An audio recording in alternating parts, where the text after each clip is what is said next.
ओम शांति। 5 तत्वों से बनी हुई इस अद्भुत सृष्टि में हर एक का जीवन इन 5 तत्वों के इर्द गिर्द ही घूमता रहता है। हवा के बिना, पानी के बिना, रोशनी के बिना जीवन के बारे में हम सोच ही नहीं सकते। हमारे बाहर भी 5 तत्वों से बनी हुई अद्भुत प्रकृति है, तो हमारे अंदर भी अर्थात शरीर भी 5 तत्वों से बना हुआ है। आत्मा, शरीर की 5 तत्वों की प्रकृति और बाहर की प्रकृति के साथ में तालमेल बनाकर जीवन यात्रा को पूर्णता की ओर ले जाने में अगर सफल हो जाए तो सच में जीवन सच्चिदानंदमय हो जाएगा, सत, चित और आनंद से संपन्न हो जाएगा। दुनिया में जितनी भी समस्याएं हम देख रहे हैं, इसी समत्व की कमी के कारण हम महसूस कर रहे हैं। आधी घड़ी ठहर कर सोचिए ना, हवा अगर नहीं मिले कुछ देर तक तो हमारी क्या हाल होगी। पानी नहीं मिले प्यास लगने पर, वो भी स्वच्छ पानी, तो क्या हाल हो सकता है। इसी तरह अगर सारा बंद कर दिया जाए, कहीं स्पेस ना मिले तो क्या हालात हो सकता है ना। लेकिन कई बार हम इन प्रकृति के अधीन हो जाते हैं, या तो फिर इस प्रकृति के ऊपर हम अपना हक जमाना चाहते हैं, इसका मिसयूज करते हैं।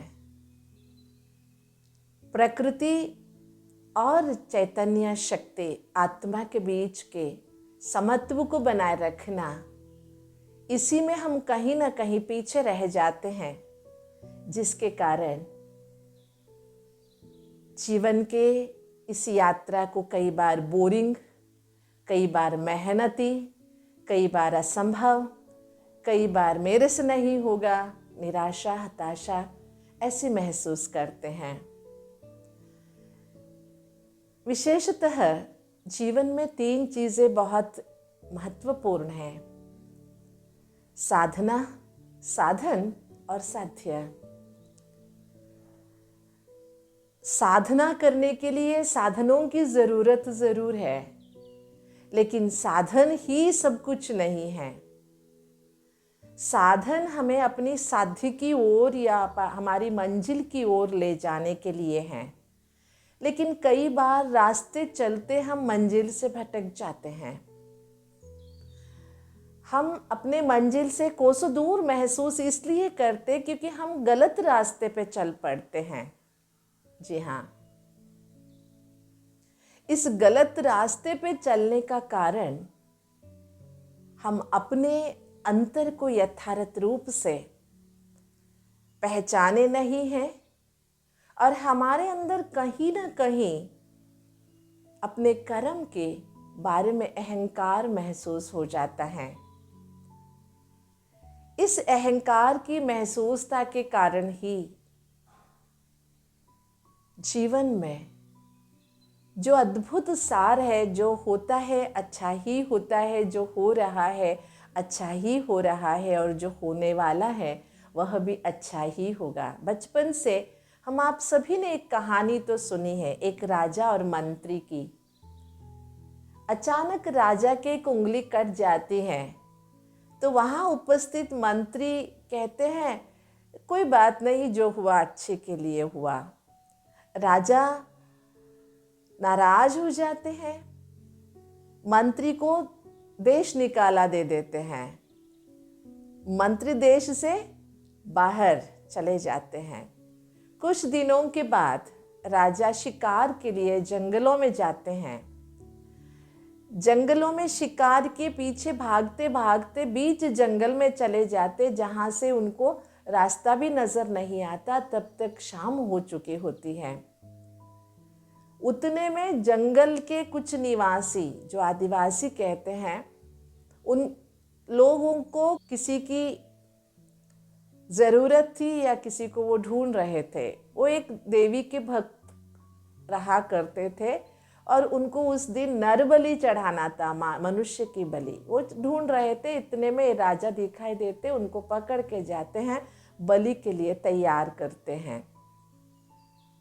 लेकिन जैसे ही पुजारी आते हैं बलि के लिए, सारा देखते हैं और देखते हैं राजा की एक उंगली कटी हुई है।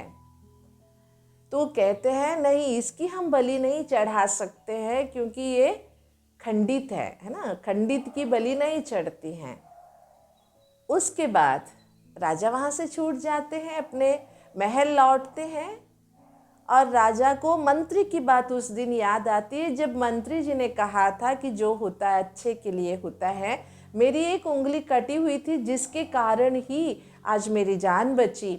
तो उस मंत्री को बुलावा भेजते हैं और मंत्री पहुंच जाते हैं राजा के दरबार में।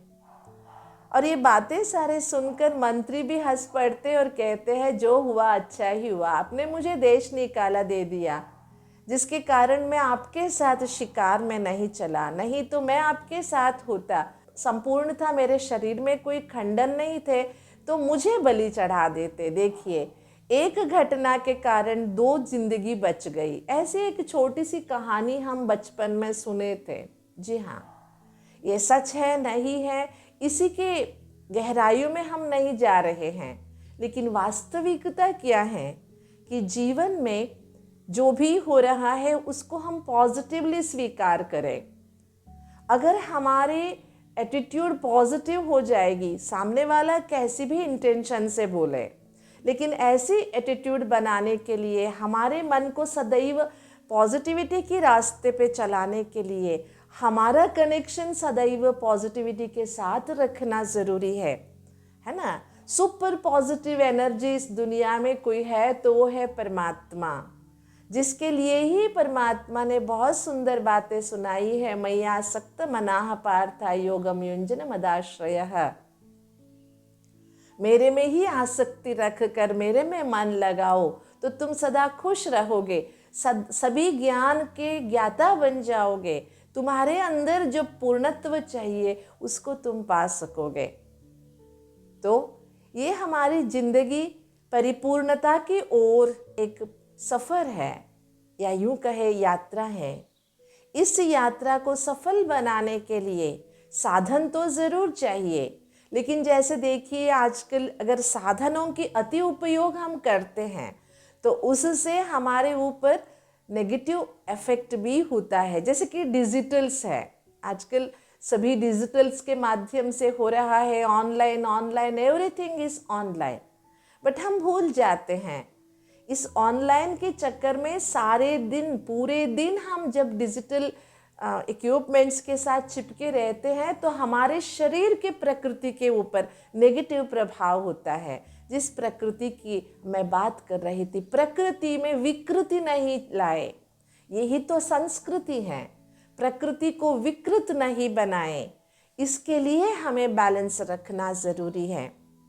ऐसे जीवन की रास्ते में, ज्ञान की खोज में, अच्छाई की खोज में, कोई भी खोज में जब मनुष्य निकलता है, सारे अपने खोज के मंजिल तक नहीं पहुंच जाते हैं। ऐसे ही परमात्मा की ओर जब हम बढ़ते हैं, परिपूर्णता की ओर हम बढ़ते हैं, तो भी कोटों निकल जाते हैं, लेकिन उनमें से थोड़े ही पहुंच जाते। जैसे कि देखते हैं हम बच्चे जब छोटे होते हैं, हर कोई फुटबॉल खेलता है, क्रिकेट खेलता है, लेकिन उनमें से बहुत अच्छा वर्ल्ड फेमस फुटबॉल प्लेयर गिने चुने ही बन सकते हैं, क्रिकेटर्स भी, है ना।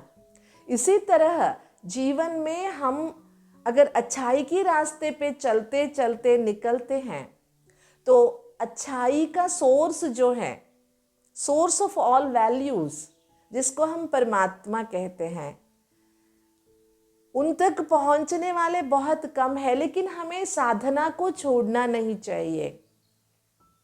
साधना के इस राह पे कई अच्छी चीज़ें हमें जो मिल जाती है, जिससे हमारा जीवन सज जाता है, संवर जाता है।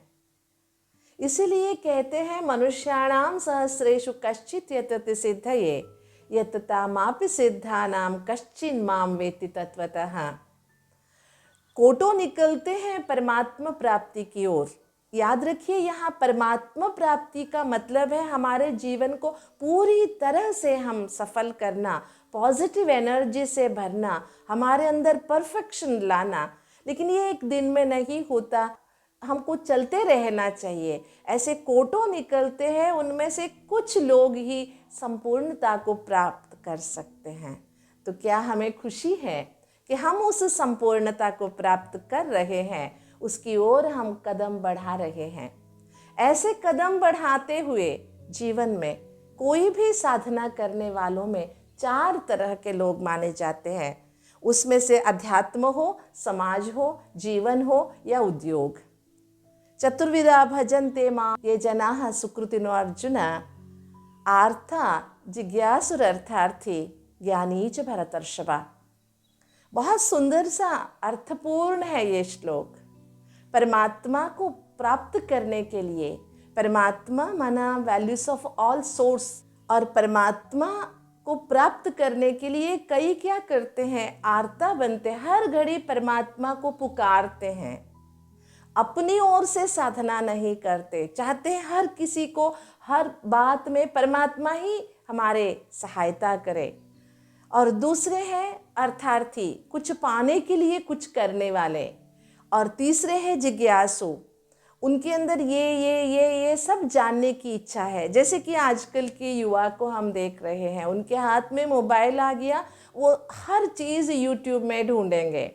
लेकिन हमें ये नहीं भूलना चाहिए, जिज्ञासा से हमारे अंदर की भूख नहीं मिटती है जब तक उस जिज्ञासा से प्राप्त हुए इंफॉर्मेशन को हम अपना जीवन नहीं बना लेते हैं, है ना। हमें इंफॉर्मेशन तो मिल जाता है, लेकिन इंफॉर्मेशन में ज्ञान तब आता है जब वो जिंदगी से जुड़ता है। जब तक इंफॉर्मेशन में ज्ञान नहीं आता तो वो ज्ञान नहीं कहलाता है। तो परमात्मा इसलिए कहते हैं तेषाम ज्ञानी नित्य युक्ता एक भक्त विशिष्यते, है ना। बचपन में हमारी इंटरेस्ट बहुत सारी चीज़ों में रहता है, लेकिन बढ़ते बढ़ते हम अपने एक इंटरेस्ट को कंसंट्रेट करते हैं एक जगह, ताकि मुझे ये बनना है। उसी रास्ते पे चलने से हम मंजिल को पा सकते हैं। थोड़े दिन ये कर लिया, थोड़े दिन ये कर लिया, थोड़े दिन ये कर लिया, तो आधा उम्र निकल जाएगा तो भी हम अपने जीवन की मंजिल तक नहीं पहुंच सकते। आखिर ये तो एक जन्म का है, लेकिन जन्म जन्मांतर की इस जिंदगी में एक भक्त विशिष्यते, एक परमात्मा के ऊपर हमारी श्रद्धा रखना बहुत ज़रूरी है। ऐसे एक भक्ति विशेष्य जो आत्मा है वो परमात्मा को प्रिय है और परमात्मा उस आत्मा को प्रिय है। कितनी सुंदर बातें हैं। लेकिन जो परमात्मा है वो अव्यक्त है। जैसे देखिए, हमारे अंदर जो वैल्यूज़ हैं वो दिखाई नहीं देते हैं। माँ का प्यार आपने कभी स्थूल रूप से देखा है? नहीं ना। ममता को देखा है? नहीं ना। लेकिन है। तो ये जो वैल्यूज़ है, दिस ऑल वैल्यूज़ आर अव्यक्त, है ना। इन आंखों से हम देख नहीं सकते, लेकिन उन वैल्यूज़ को हम महसूस कर सकते हैं, क्योंकि आत्मा और परमात्मा माना मैं और मेरे रचयिता दोनों वैल्यूज़ के सोर्स है, और परमात्मा तो super source of all values. इसीलिए वो भी अव्यक्त है, परमात्मा अव्यक्त है। इन आंखों से उन्हें नहीं देख पाते हैं हम, लेकिन परमात्मा सब कुछ जानता है। वेदाहम समतीतानि वर्तमानानि च अर्जुन भविष्याणि च भूतानि माम तु वेद न कश्चन। मैं सब कुछ जानता हूँ, हर व्यक्ति के वर्तमान, भविष्य और भूतकाल को, लेकिन कोई व्यक्ति मुझे नहीं जानता।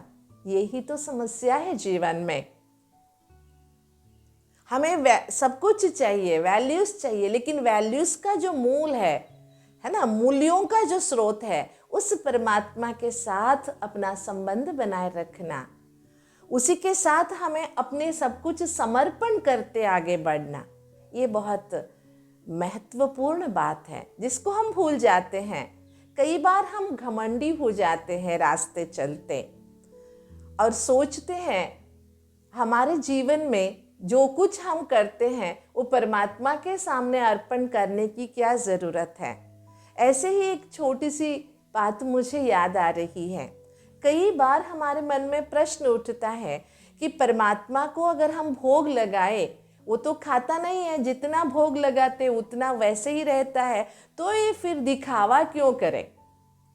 मेरे मन में तो परमात्मा के प्रति श्रद्धा है, लेकिन हम भोग लगाए क्यों स्थूल रूप में। बहुत सुंदर सी बात देखिए, आपके पास गीता का पुस्तक है, उसमें एक श्लोक है, जैसे कि अभी मैंने सुनाया था, मय्या आसक्त मनाः पार्थ योगम युञ्जन मदाश्रयः। इस श्लोक को आप कंठस्थ कर लेते हो। पुस्तक में छपा हुआ है, उसको आपने कंठस्थ किया। आपने कंठस्थ किया तो क्या श्लोक वहां से उड़ गया? नहीं ना, श्लोक पुस्तक में भी है, अभी फिर क्या हो गया, आपके मस्तक में भी आ गया। देखिए, इसी तरह जब हम परमात्मा के सामने कुछ अर्पण करते हैं तो उसमें परमात्मा का प्यार समा जाता है, परमात्मा के प्योर वाइब्रेशंस आ जाते हैं, और जो मैंने चढ़ाया था वो तो वैसे के वैसे रहा, लेकिन जो परमात्मा उसको ब्लेस्ड कर लेते हैं, दुआएं दे देते हैं, और उसका प्रभाव मेरे ऊपर जैसे आ जाता है, उसमें कमी कभी नहीं होती है, क्योंकि परमात्मा तो सागर है। इसलिए हम भोग लगाते हैं तो अपनी श्रद्धा को दिखाने के लिए, श्रद्धा को अर्पण करने के लिए। इसीलिए सतया श्रद्धया युक्ता तस्याराधनम् इहते, है ना, हम परमात्मा को श्रद्धा से याद करें। और मनुष्य सृष्टि में जो भी है सब भगवान से जुड़ी हुई है। हमारे अंदर जो तेजस है, ओजस है, वैल्यूज है, ये परमात्मा की देन है। इसको सदैव याद रखें, कभी घमंड ना करें, तो हमारे जीवन एक परमात्मा की दुआ बनकर हमारे जीवन की यात्रा परिपूर्णता की ओर सफलता से हम जा सकते हैं और पा सकते हैं। तो इस सफलतापूर्ण यात्रा को पूर्ण करने के लिए जो भी हम करते हैं, हमारे अंदर ये श्रद्धा रखना, परमात्मा से प्यार से पेश आना, और परमात्मा हमारे साथ ही चल रहे, कदम से कदम मिलाकर ये विश्वास रखकर आगे चलना, ये बहुत ज़रूरी है। तो हमारे जीवन में साधना तो करनी है, साधन भी चाहिए, लेकिन हमारा मंजिल क्या है हमें कभी भूलना नहीं चाहिए, भटकना नहीं चाहिए। परमात्मा कहते हैं अगर विकृत मनोभाव वाले मनुष्य भी सुकृत करना चाहते हैं, उस रास्ते में चलना चाहते हैं, तो वो भी परमात्मा के इस रास्ते पे आगे चल सकते हैं, क्योंकि बदलाव तो प्रकृति का नियम है। मनुष्यात्मा में बदलाव आने से, मनुष्यात्मा सत्यता की ओर आगे बढ़ने से उसका जीवन संपूर्ण रूप से सुखमय हो सकता है। इसलिए जीवन की यात्रा को फलप्रद, सुखप्रद बनाने के लिए हमारे जो भी कर्म है उसे परमात्मा के सामने समर्पण करते हुए, कर्म फल के प्रभाव में न फंसकर हम अपने कर्तव्य को निष्ठा के साथ निभाए, ये बहुत बहुत ज़रूरी है। ओम शांति।